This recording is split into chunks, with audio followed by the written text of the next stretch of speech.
ഏവർക്കും ഹാജസ് P S സിയിലേക്ക് ഹൃദ്യമായ ഹാർദമായ സ്വാഗതം.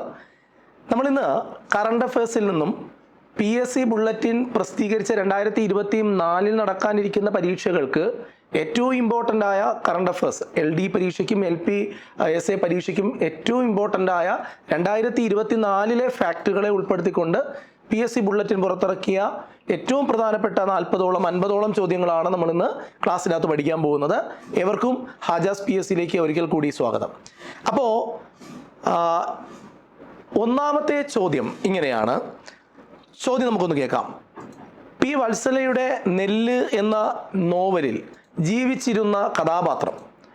അപ്പം പി വത്സലയുടെ നെല്ല് എന്ന് പറയുന്ന നോവലിൽ ജീവിച്ചിരുന്ന കഥാപാത്രം ഈയിടെ മരണപ്പെട്ടു. അവരുടെ പേരെന്താണ്? ഇതാണ് ഏറ്റവും പ്രധാനപ്പെട്ട ഒരു ചോദ്യം. ഈ ചോദ്യത്തിൻ്റെ ഉത്തരം എന്ന് പറയുന്നത് കുറുമാട്ടി എന്നാണ്. കുറുമാട്ടി, രാഗിണി എന്നാണ്. കുറുമാട്ടി. അപ്പോൾ പി വത്സലയുടെ നെല്ല് എന്ന് പറയുന്ന നോവലിലെ ജീവിച്ചിരുന്ന കഥാപാത്രം ഈയിടെ മരണപ്പെട്ടു. നെല്ല് എന്ന് പറയുന്ന ആ ഒരു നോവൽ വായിച്ചാൽ അവിടെ ഇങ്ങനൊരു കഥാപാത്രമുണ്ട്, അവർ മരണപ്പെട്ടു പോയി. കുറുമാട്ടി എന്നാണ്, രാഗിണി എന്നാണ് പേര്. അപ്പോൾ അതിൻ്റെ ചിത്രവും നമുക്കിവിടെ കാണാൻ കഴിയും. അർഹരായിട്ടുള്ള മുഴുവൻ വിദ്യാർത്ഥികളെയും, അർഹരായിട്ടുള്ള മുഴുവൻ സ്റ്റുഡൻസിനെയും വോട്ടർമാരാക്കി മാറ്റിയ ഇന്ത്യയിലെ ആദ്യത്തെ ജില്ല ഏതാന്ന് ചോദിച്ചാൽ ഉത്തരം പറയണം, അത് കണ്ണൂരാണ്. അർഹരായ മുഴുവൻ വിദ്യാർത്ഥികളെയും വോട്ടർമാരാക്കുന്ന അല്ലെങ്കിൽ ആക്കിയ ഇന്ത്യയിലെ ആദ്യത്തെ ജില്ല കണ്ണൂരാണ്. അപ്പോൾ 2 ഫാക്റ്റുകൾ നന്നായിട്ട് നമ്മൾ പഠിച്ചു. പി വത്സലയുടെ നെല്ല് എന്ന നോവലിൽ അതിനകത്ത് ഉള്ള ജീവിച്ചിരുന്ന ഒരു കഥാപാത്രമായിരുന്നു. ഈയിടെ മരണപ്പെട്ടു. കുറുമാട്ടി രാഗിണിയാണ്. അതേപോലെ അർഹരായ മുഴുവൻ വിദ്യാർത്ഥികളെയും വോട്ടർമാരാക്കിയ ഇന്ത്യയിലെ ആദ്യത്തെ ജില്ല എന്ന് പറയുന്നത് നമ്മുടെ കൊച്ചു കേരളത്തിലെ കണ്ണൂർ എന്ന് പറയുന്ന ജില്ലയാണ്. നമുക്ക് അടുത്ത പോയിന്റിലേക്ക് കടക്കാം. മൂന്നാമത്തെ പോയിന്റാണ് നമ്മൾ പോകുന്നത്. മൂന്നാമത്തെ പോയിന്റ്, ഇലക്ഷൻ ഡ്യൂട്ടിക്കായി സർക്കാർ ജീവനക്കാരെ തിരഞ്ഞെടുക്കുന്നതിന് അതിന് വേണ്ടിയിട്ട് സർക്കാർ ജീവനക്കാരെ വെച്ചിട്ടാണല്ലോ നമ്മൾ ഈ ഇലക്ഷൻ ഡ്യൂട്ടിയിൽ ഓരോരോ കാര്യങ്ങൾ ഏൽപ്പിക്കുന്നത്. അപ്പോൾ ഇലക്ഷൻ ഡ്യൂട്ടിക്ക് വേണ്ടിയിട്ട് തിരഞ്ഞെടുപ്പ് കമ്മീഷൻ ആണ് ഈ ഗവൺമെൻറ് സ്റ്റാഫുകളെ തിരഞ്ഞെടുത്ത് അവർക്ക് ഓരോരോ ഡ്യൂട്ടീസ് ഏൽപ്പിക്കുന്നത്. അതിന് വേണ്ടിയിട്ട് അവതരിപ്പിച്ച പോർട്ടലിൻ്റെ പേരാണ് ഓർഡർ. അപ്പം ഇലക്ഷൻ ഡ്യൂട്ടിക്ക് വേണ്ടി സർക്കാർ ജീവനക്കാരെ തിരഞ്ഞെടുക്കുന്നതിന് സംസ്ഥാന തിരഞ്ഞെടുപ്പ് കമ്മീഷൻ അവതരിപ്പിച്ച പോർട്ടലിൻ്റെ പേരാണ് ഓർഡർ. അതിഥി തൊഴിലാളികളെ മലയാളം പഠിപ്പിക്കാൻ പോവുക. അതിഥി തൊഴിലാളികൾ, നമ്മൾ പണ്ട് ബംഗാളികൾ എന്നൊക്കെ പറഞ്ഞിരുന്നവർ അങ്ങനെ പറയാൻ പാടില്ല എന്ന് ഗവൺമെൻറ് നമ്മളെ പഠിപ്പിച്ചു. അവർ അതിഥികളാണ്. അതിഥി തൊഴിലാളികളെ മലയാള ഭാഷയും സംസ്കാരവും പഠിപ്പിക്കാനായി കേരള സർക്കാർ സംസ്ഥാന സാക്ഷരതാ മിഷൻ വഴിയുള്ള പരിപാടിയുടെ പേരാണ് ചങ്ങാതി. അവര് മലയാളം കൂടെ പഠിച്ചു കഴിഞ്ഞാൽ, മലയാളം എഴുതാനും കൂടെ പഠിച്ചു കഴിഞ്ഞാൽ പിന്നെ അവർ പി എസ് സിയിലോട്ട് വരും.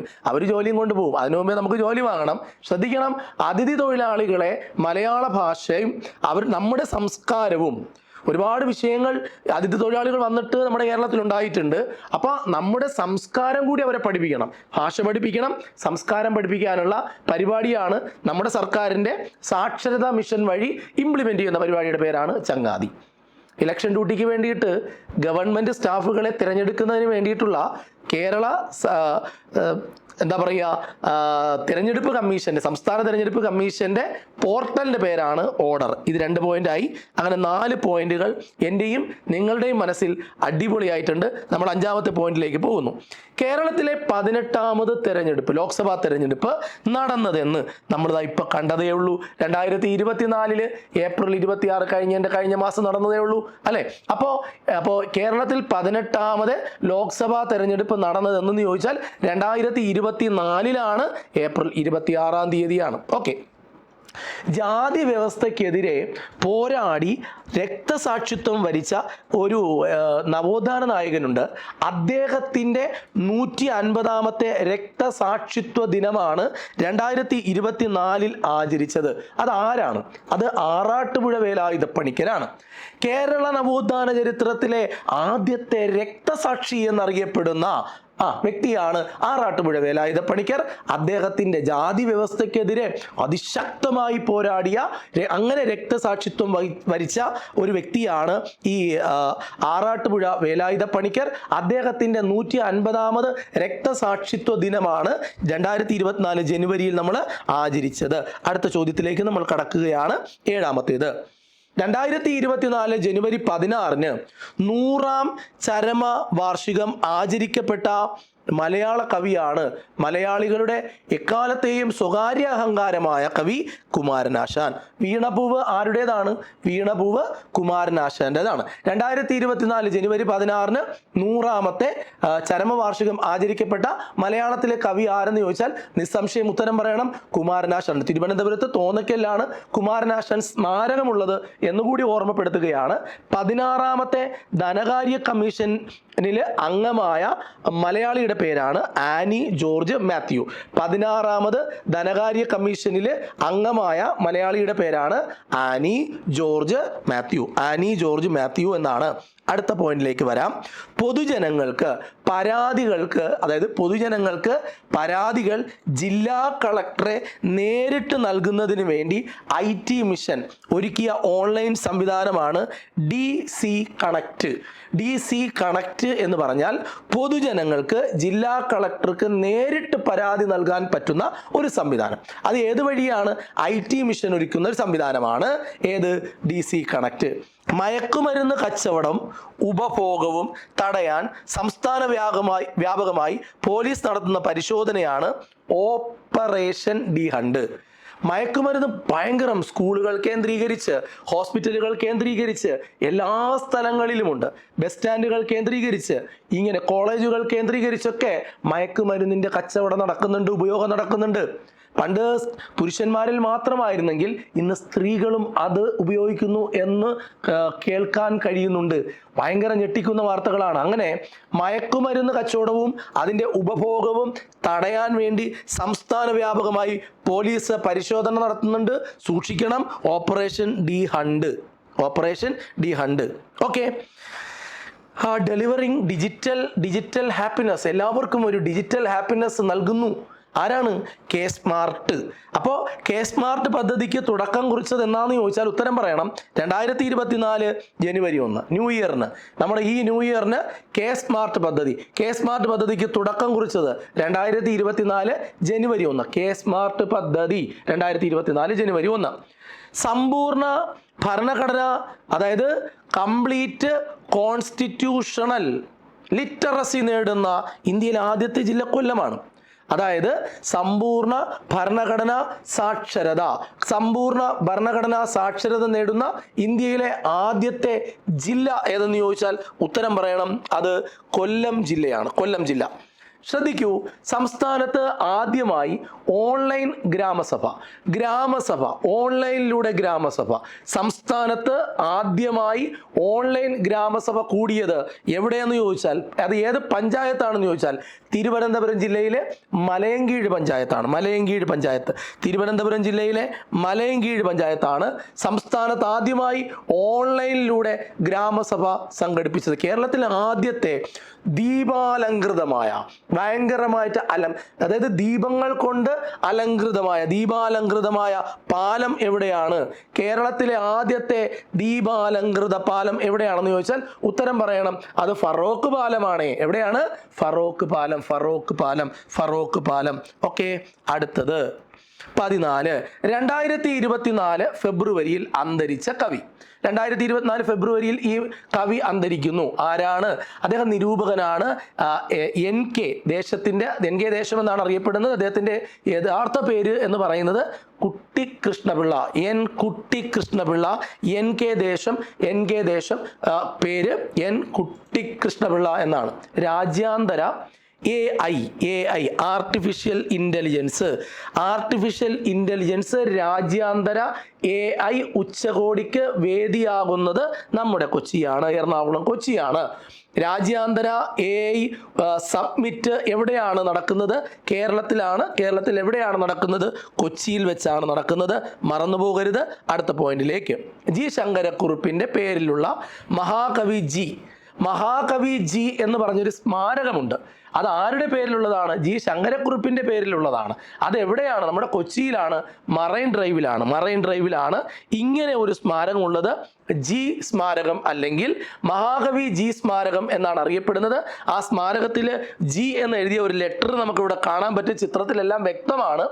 3 ലക്ഷം കുടുംബശ്രീ അംഗങ്ങൾക്ക് ഉപജീവനം ഒരുക്കിക്കൊണ്ട് സുസ്ഥിരമായ ഒരു സസ്റ്റൈനബിൾ ആയിട്ടുള്ള സ്റ്റെബിലിറ്റി ഉറപ്പാക്കുക എന്ന ലക്ഷ്യത്തോടെ കുടുംബശ്രീ ആരംഭിക്കുന്ന പദ്ധതിയാണ് കെ ലിഫ്റ്റ് 24 2024 എന്നതിനെ സൂചിപ്പിക്കാനാണ് Kudumbashree livelihood initiative for transformation എന്ന് പറയുന്ന ഒരു നമ്മുടെ എല്ലാവരുടെയും ജീവിതങ്ങൾ സേഫ് ആവട്ടെ. 3 ലക്ഷം കുടുംബശ്രീ അംഗങ്ങൾക്കാണ് ഉപജീവനം, സുസ്ഥിരമായൊരു വരുമാനമൊക്കെ കിട്ടി അവരും ഹാപ്പി ആയിട്ടിരിക്കട്ടെ എന്ന് വിചാരിച്ചുകൊണ്ട് കുടുംബശ്രീ ആരംഭിക്കുന്ന പദ്ധതിയാണ് കെ ലിഫ്റ്റ് 24.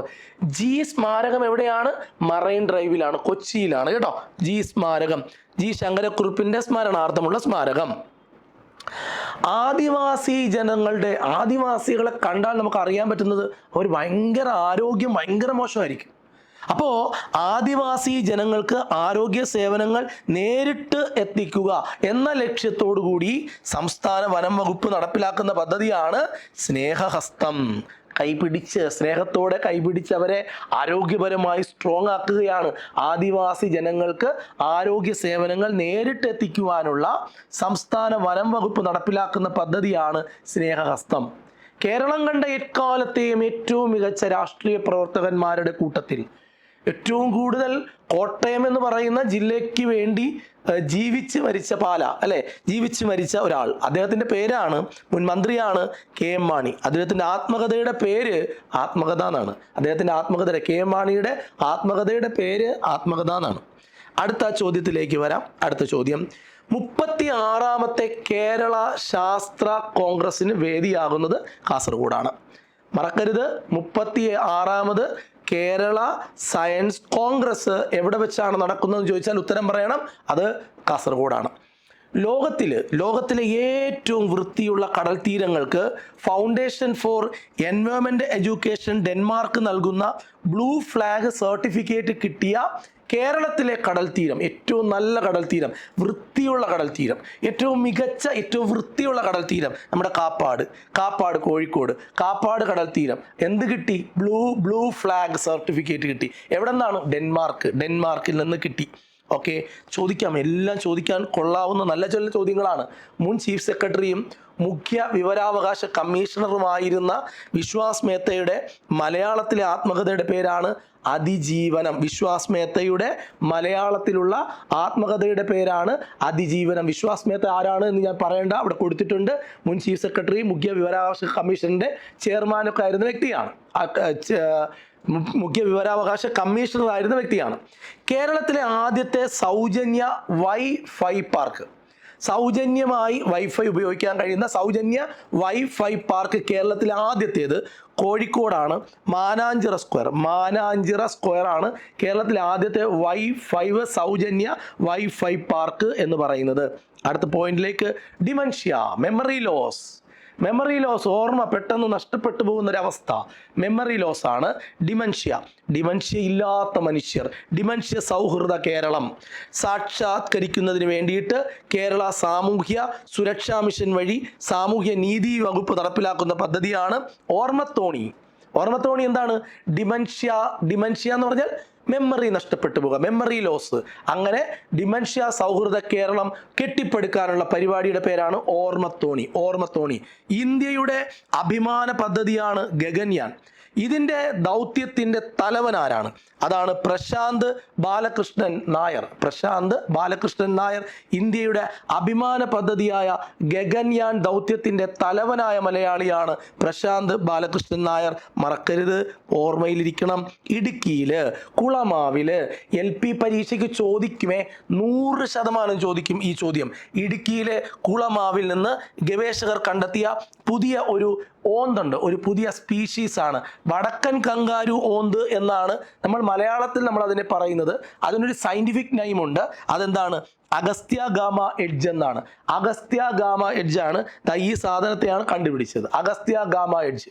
കേരള കലാമണ്ഡലത്തിൽ നിന്നുള്ള PG വിദ്യാർത്ഥികളുടെ നേതൃത്വത്തിൽ ആരംഭിച്ച ബാൻഡ്, മ്യൂസിക് ബാൻഡിന്റെ പേരാണ് അരകവ്യൂഹം.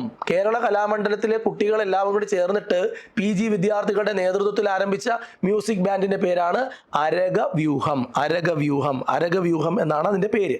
ഓക്കെ, നമുക്ക് നോക്കാം. അടുത്തത്, മുൻസിഫ്, മജിസ്ട്രേറ്റ് മുതൽ സബ് ജഡ്ജി വരെയുള്ളവർ ഇനി മുതൽ ഒരു പുതിയ പേരിൽ അറിയപ്പെടുകയാണ്. ഒരു ഔദ്യോഗിക സ്ഥാനപ്പേരിൽ അറിയപ്പെടുകയാണ്. സിവിൽ ജഡ്ജി എന്നാണ് അറിയപ്പെടുക. നോക്കൂ, മുൻസിഫ്, മജിസ്ട്രേറ്റ് മുതൽ സബ് ജഡ്ജി വരെയുള്ളവർ ഇനി മുതൽ ഒരു ഔദ്യോഗിക പേരിലാണ് അറിയപ്പെടുന്നത്. അതിൻ്റെ പേരാണ് സിവിൽ ജഡ്ജി എന്നാണ് അറിയപ്പെടുക. International literature festival of Kerala, international literature festival of Kerala 2024 വേദി തൃശ്ശൂരാണ്. International literature festival of Kerala 2024 വേദി തൃശ്ശൂരാണ്. ഓക്കെ, 2024 മാർച്ചിൽ 100ാം വാർഷികം ആഘോഷിച്ച കേരളത്തിലെ സത്യാഗ്രഹം, കേരളത്തിൻ്റെ നവോത്ഥാന ചരിത്രം എടുത്ത് പരിശോധിച്ചാൽ, കേരളത്തിൻ്റെ സാമൂഹിക മുന്നേറ്റങ്ങൾ എടുത്ത് പരിശോധിച്ചാൽ ഏറ്റവും പ്രധാനപ്പെട്ട ഒരു മുന്നേറ്റമായിരുന്നു വൈക്കം സത്യാഗ്രഹം. 2024 മാർച്ചിൽ 100ാം വാർഷികം ആഘോഷിച്ച കേരളത്തിലെ സത്യാഗ്രഹം ഏതെന്ന് ചോദിച്ചാൽ വൈക്കം സത്യാഗ്രഹമാണ്. മഹാത്മാഗാന്ധി ഗ്രാമീണ തൊഴിലുറപ്പ് പദ്ധതി കേരളത്തിലൂടെ, ആ പദ്ധതി പ്രകാരം കേരളത്തിലെ പുതുക്കിയ വേതനം 346 രൂപയാണ്. മഹാത്മാഗാന്ധി ഗ്രാമീണ തൊഴിലുറപ്പ് പദ്ധതി കേരളത്തിലെ പുതുക്കിയ വേതനം 346 രൂപ തരക്കേടില്ലാത്ത ഒരു എമൗണ്ടിലോട്ട് വന്നു. ഇനി 2023 കേരളത്തിൽ ഏറ്റവും കൂടുതൽ കഴിഞ്ഞ വർഷം ഏറ്റവും കൂടുതൽ സഞ്ചാരികളെത്തിയ കേരളത്തിലെ ജില്ല ഏതെന്ന് ചോദിച്ചാൽ ഉത്തരം പറയണം, എറണാകുളം. ഓക്കെ, കേരളത്തിൽ കഴിഞ്ഞ വർഷം ഏറ്റവും കൂടുതൽ സഞ്ചാരികളെത്തിയത് എറണാകുളത്താണ്. മുസ്ലിം സർവകലാശാലയിലെ ആധുനിക ഇന്ത്യൻ ഭാഷാ വകുപ്പിൻ്റെ ചെയർമാനായ മലയാളിയുടെ പേരാണ് TN Satheesan. Professor TN Satheesan Muslim സർവകലാശാലയിലെ ആധുനിക ഇന്ത്യൻ ഭാഷാ വകുപ്പിൻ്റെ ചെയർമാനായി നിയമിതനായ വ്യക്തിയുടെ പേര് TN സതീശൻ എന്നാണ്. ഓക്കെ. അടുത്ത ചോദ്യം 35. കാലടി ശ്രീ ശങ്കരാചാര്യ സംസ്കൃത സർവകലാശാലയുടെ വൈസ് VC ആയി ഒരു സർവകലാശാലയുടെ ഏറ്റവും സമോന്നതമായ ഒരു പദവി അലങ്കരിക്കുകയാണ് ശ്രീ ശങ്കരാചാര്യ സംസ്കൃത സർവകലാശാലയുടെ VC ആയിട്ട് ചുമതലയേറ്റത് ആരെന്ന് ചോദിച്ചാൽ ഉത്തരം പറയണം, അത് KK ഗീതാകുമാരിയാണ്. പൂക്കോട് വെറ്റിനറി സർവകലാശാല നമ്മൾ കേട്ടിട്ടുണ്ട്, നമുക്ക് സയൻസിലൊക്കെ പഠിക്കാനുണ്ട്. പൂക്കോട് വെറ്റിനറി സർവകലാശാലയുടെ പുതിയ VCയുടെ പേരാണ് അനിൽ. ഡോക്ടർ KS അനിലാണ് പൂക്കോട് വെറ്റിനറി സർവകലാശാലയുടെ പുതിയ VC എന്ന് പറയുന്നത്. KS അനിൽ ആണ്. അടുത്തത് ശ്രീനാരായണ ഗുരു ഓപ്പൺ സർവകലാശാല അല്ലെ, ശ്രീനാരായണ ഗുരു SN അല്ലെ, ശ്രീനാരായണ ഗുരു ഓപ്പൺ സർവകലാശാലയുടെ പുതിയ VCയുടെ പേരെന്താണ്? ഈ നിയമനങ്ങൾ ഏറ്റവും ഇമ്പോർട്ടൻ്റ് ആണ് കേട്ടോ. ഇപ്പൊ പറയുന്ന 3 VCമാരാ. അനിൽ എന്ന് പറഞ്ഞ VC, ഗീതാകുമാരി എന്ന് പറഞ്ഞ VC പഠിച്ചു. അടുത്തതാ ജഗതിരാജ്, ഡോക്ടർ VP ജഗതിരാജ്. അപ്പോൾ ജഗതിരാജ് ആരാണ്? ശ്രീനാരായണ ഗുരു ഓപ്പൺ സർവകലാശാലയുടെ പുതിയ VC ആണ്. ഇനി ഇവിടെ ഒരു കെട്ടിടം കാണുന്നുണ്ടോ? ചിറ്റടി മണ്ണൂർ ഭഗവതി ക്ഷേത്രമാണ്. എത്ര വർഷത്തെ പഴക്കമെന്ന് അറിയാമോ? 700-ലേറെ വർഷം പഴക്കം കാണിക്കുന്ന വട്ടെഴുത്ത് കണ്ടെത്തിയ പാലക്കാട് ജില്ലയിലെ ക്ഷേത്രമാണിത്. 700-ലേറെ വർഷം പഴക്കമുള്ള വട്ടെഴുത്ത് ലിപി അത് കണ്ടെത്തിയ പാലക്കാട് ജില്ലയിലെ ക്ഷേത്രമാണ് ചിറ്റടി മണ്ണൂർ ഭഗവതി ക്ഷേത്രം. അടുത്ത പോയിന്റ് വരട്ടെ. മൊത്ത ജില്ലാ മൂല്യവർദ്ധിത അടിസ്ഥാനത്തിൽ പ്രതിശീർഷ വരുമാനം രേഖപ്പെടുത്തുന്ന കേരളത്തിലെ ആദ്യത്തെ ജില്ലയാണ് എറണാകുളം. ഓക്കെ, കേന്ദ്രമന്ത്രിയായ ആദ്യ മലയാളി വനിത എന്ന ബഹുമതിക്കർഹയായ ഒരാളുണ്ട്. അവരുടെ 125ാമത്തെ ജന്മവാർഷികമാണ് 2024 മാർച്ച് 27 ആഘോഷിച്ചത്. ആരായിരുന്നു ആള്? കേന്ദ്രമന്ത്രിയായ ആദ്യത്തെ മലയാളി വനിത എന്ന പേരിന് അർഹയായ ഒരു വ്യക്തിയുടെ, ഒരു വനിതയുടെ 150ാമത്തെ ജന്മദിനാഘോഷമായിരുന്നു 2024 മാർച്ച് 27 ആഘോഷിക്കപ്പെട്ടത്. ആരുടെ? ലക്ഷ്മി എൻ മേനോൻ. നമ്മൾ കോൺസ്റ്റിറ്റ്യൂഷനിലൊക്കെ ഈ പേര് എപ്പോഴും കേൾക്കാറുണ്ട്. ഓക്കെ, അടുത്ത പോയിന്റ് തീർന്നുപോയി. 40 പോയിന്റുകളാണ് നമ്മളിവിടെ ക്ലാസ്സിനകത്ത് നമ്മൾ നോക്കിയത്. 40 പോയിന്റുകളും ഏറ്റവും ഇമ്പോർട്ടൻ്റ് ആണെന്ന് PSC പരീക്ഷയിൽ ഏറ്റവും ഇമ്പോർട്ടൻ്റ് ആണെന്ന് PSC ബുള്ളറ്റിനിലൂടെ പ്രസിദ്ധീകരിച്ച ചോദ്യങ്ങളാണ്. 2024 ചോദ്യങ്ങൾ ഇനിയും നമുക്ക് നോക്കാനുണ്ട്. 2024 പുതിയ ചോദ്യങ്ങളുമായി, 2024 ഏറ്റവും പ്രധാനപ്പെട്ട ചോദ്യങ്ങളുമായി നമ്മൾ വീണ്ടും കാണും. അതുവരെ ബൈ ബൈ.